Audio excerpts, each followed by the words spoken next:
Assalamualaikum warahmatullahi wabarakatuh. Halo anak-anak, bagaimana kabar kalian? Semoga selalu sehat ya, dan tetap semangat belajar online-nya.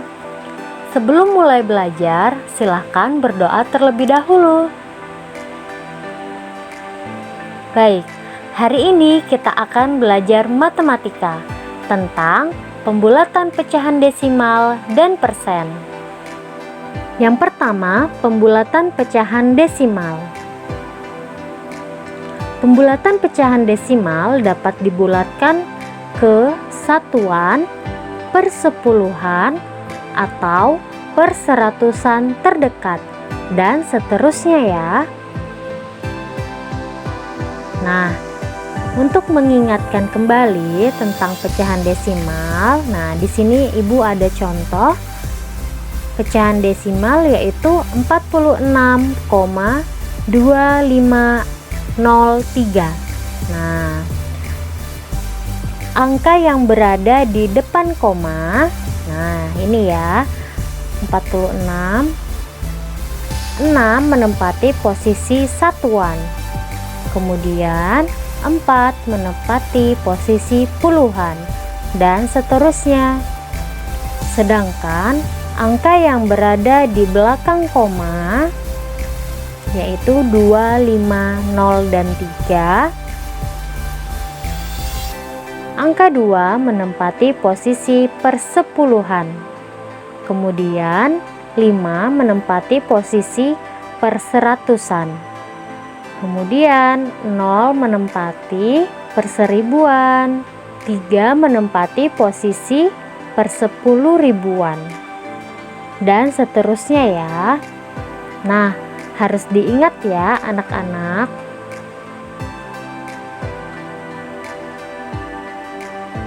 Untuk pembulatan pecahan desimal, ada aturan pembulatannya sebagai berikut.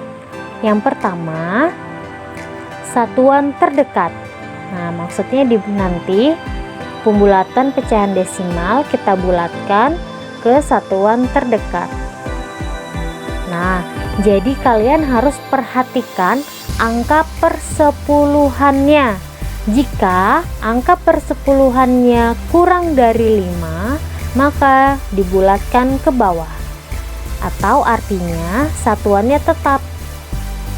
Jika angka persepuluhannya lebih dari atau sama dengan 5, maka dibulatkan ke atas.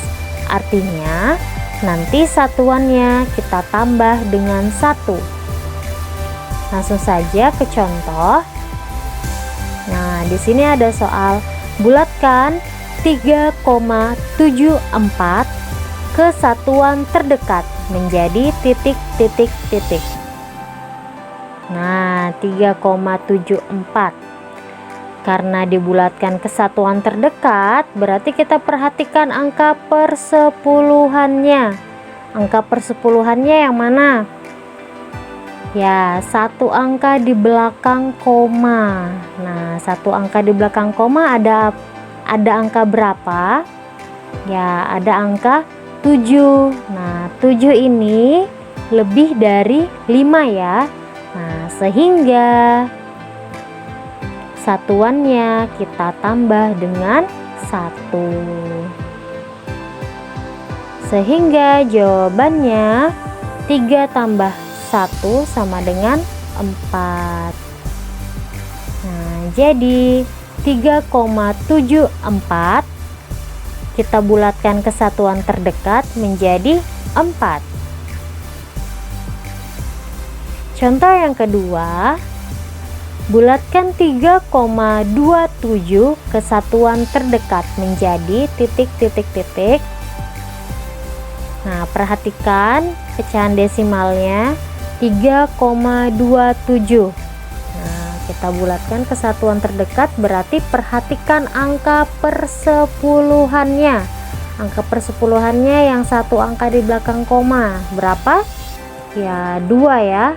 Nah, 2 itu kurang dari 5, maka satuannya tetap, sehingga 3,27 dibulatkan ke satuan terdekat menjadi 3. Paham ya anak-anak? Selanjutnya kita akan melakukan pembulatan pecahan desimal ke persepuluhan terdekat. Untuk pembulatan ke persepuluhan terdekat berarti kita harus memperhatikan angka perseratusannya. Jika angka perseratusannya kurang dari 5, maka bulatkan ke bawah. Artinya persepuluhannya tetap.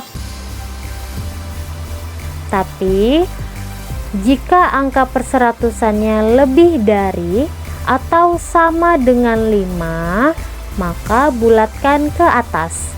Artinya persepuluhan ditambah dengan 1.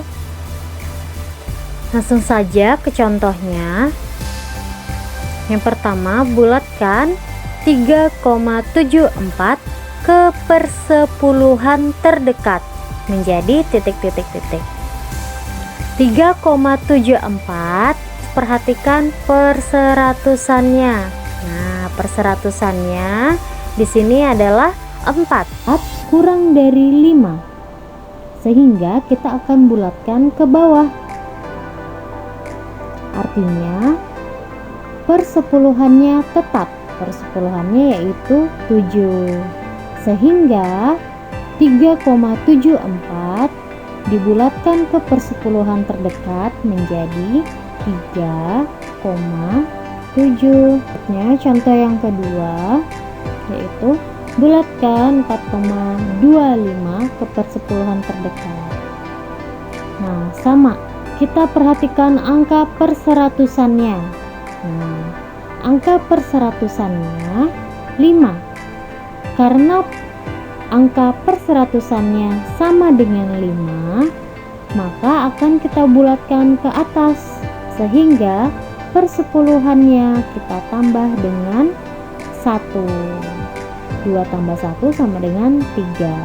Sehingga 4,25 kita bulatkan ke persepuluhan terdekat menjadi 4,3. Nah, mudah kan? Kita lanjut.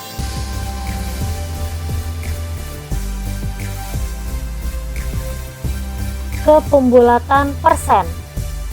Pembulatan persen dapat dilakukan ke puluhan terdekat. Ingat ya, bagaimana caranya? Yaitu perhatikan angka satuannya. Jika kurang dari 5, maka bulatkan ke bawah. Artinya puluhan tetap, tapi satuannya jadi 0. Kemudian jika angka satuannya lebih dari 5 atau sama dengan 5, kita bulatkan ke atas. Artinya puluhan kita tambah dengan 1, kemudian satuannya menjadi 0. Nah, lanjut. Langsung saja ke contoh soalnya. Bulatkan bilangan persen berikut ke puluhan terdekat. Nah, di sini yang pertama ada 18%. Dibulatkan menjadi berapa? Nah, kita lihat angka satuannya. Angka satuannya adalah 8. 8 itu lebih dari 5. Jadi kita bulatkan ke atas sehingga puluhannya ditambah dengan 1, yaitu menjadi 2.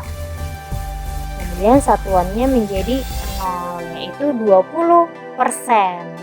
Nah, kemudian soal yang kedua 73%. Nah, kita lihat angka satuannya adalah 3. 3 itu kurang dari 5, sehingga kita bulatkan ke bawah. Artinya puluhannya tetap, berarti puluhannya itu adalah 7. 7 tetap, kemudian satuannya kita jadikan 0, menjadi 70%.